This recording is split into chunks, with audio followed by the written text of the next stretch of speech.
If you're wondering which mechanical gaming keyboards are worth your money, stick around. After we run through each product, I'll give you my personal take.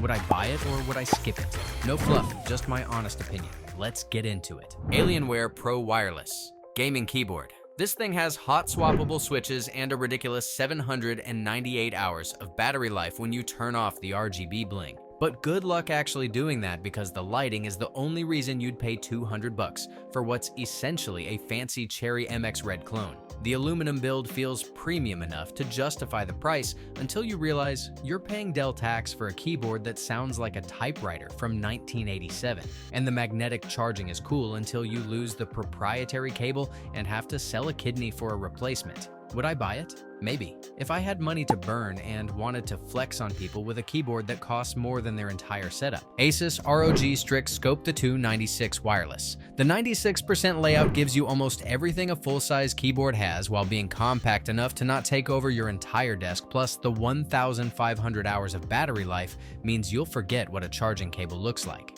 However, the cramped layout makes it feel like you're playing Tetris with your fingers. And the Armoury Crate software is about as reliable as a chocolate teapot. It's the kind of software that makes you question your life choices.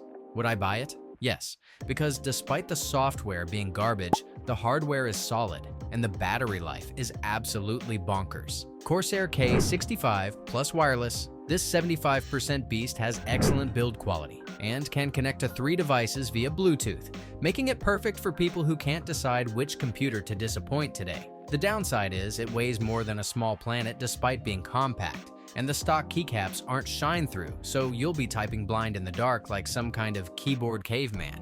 Would I buy it? No, because paying premium prices for a keyboard that can't even light up its own keys properly is like buying a Ferrari without headlights. Corsair K70RGB Pro. This full-size monster comes with an 8,000 Hz polling rate that's completely overkill for anything except bragging rights.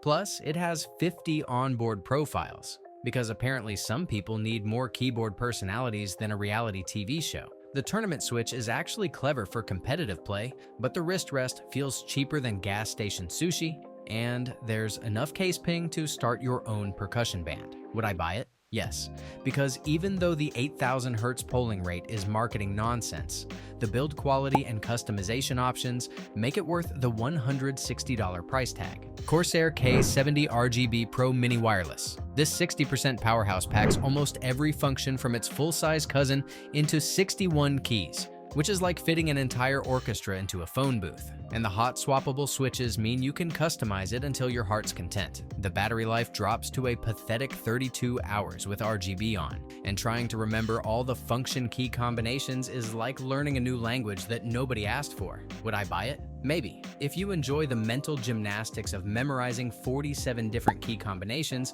and don't mind charging your keyboard more often than your phone. HyperX Origin 60. Gaming keyboard. This little 60% beast packs HyperX, red switches that are smoother than my pickup lines, with zero flex aluminum construction that could probably survive a nuclear apocalypse. The downside is you'll need a PhD in keyboard shortcuts to find your function keys, and at 1.6 pounds it's heavier than my gaming laptop, which is honestly embarrassing.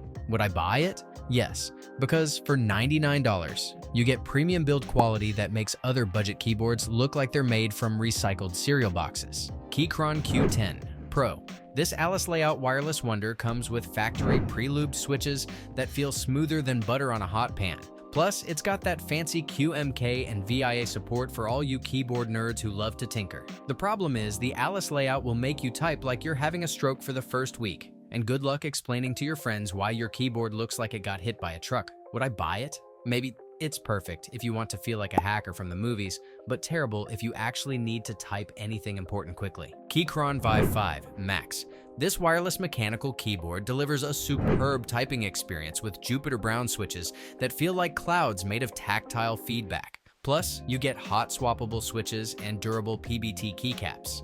The catch is, it's heavy as hell, and the standard keycaps look cheaper than gas station sunglasses. Plus, no shine-through legends means you're typing blind in the dark. Would I buy it? Yes, because it bridges the gap between premium feel and reasonable pricing better than a politician bridges the gap between promises and reality. Logitech G515 TKL. This low-profile beauty is quieter than a ninja in slippers with excellent battery life of 36 hours. And the tactile switches made me type at 125 words per minute like I was possessed by the ghost of a secretary. The downside is, the plastic build feels cheaper than the aluminum G915X, and those slippery keycaps will have your fingers sliding around like you're ice skating during intense gaming sessions. Would I buy it? Yes. Because it's comfortable as hell, and the 2-week battery life means I can forget to charge it longer than I forget to call my mom. Logitech GPro XTKL Rapid. This Hall effect monster lets you adjust actuation points and has rapid trigger technology that makes counter-strafing smoother than my brain on coffee. Plus, the aluminum front plate adds more sturdiness than my commitment to dieting. The problem is, it's loud as a freight train despite having linear switches, and the cord split performance is more underwhelming than my dating life. Would I buy it? Maybe. It's got impressive gaming performance but sounds like I'm typing on a construction site, which might not fly if you have neighbors who aren't deaf. Newfield 75 HE. This magnetic keyboard hits harder than my ex's passive-aggressive text with its 8,000 Hz polling rate and 0.5 millisecond latency that makes other keyboards look like they're running on dial-up internet. The only downside is that it's wired only, so you're basically chained to your desk like a gaming prisoner, but at least it's a really fast prison with Hall effect switches that let you adjust actuation points like you're tuning a damn race car. Would I buy it? Yes. Because when you can get sub 1 millisecond latency for $150, that's cheaper than therapy for your gaming rage issues. Pulsar Xboard QS.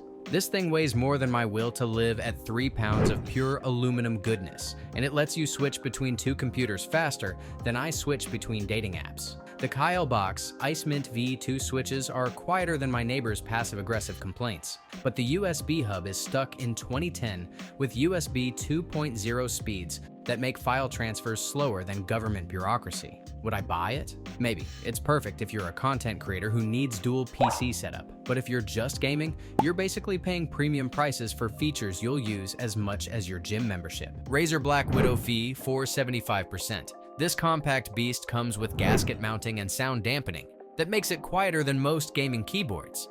Plus, hot-swappable switches so you can customize it more than your Tinder profile. The orange tactile switches feel like typing on tiny trampolines, but some users report stabilizer rattle that's more annoying than unskippable YouTube ads. Would I buy it? Yes.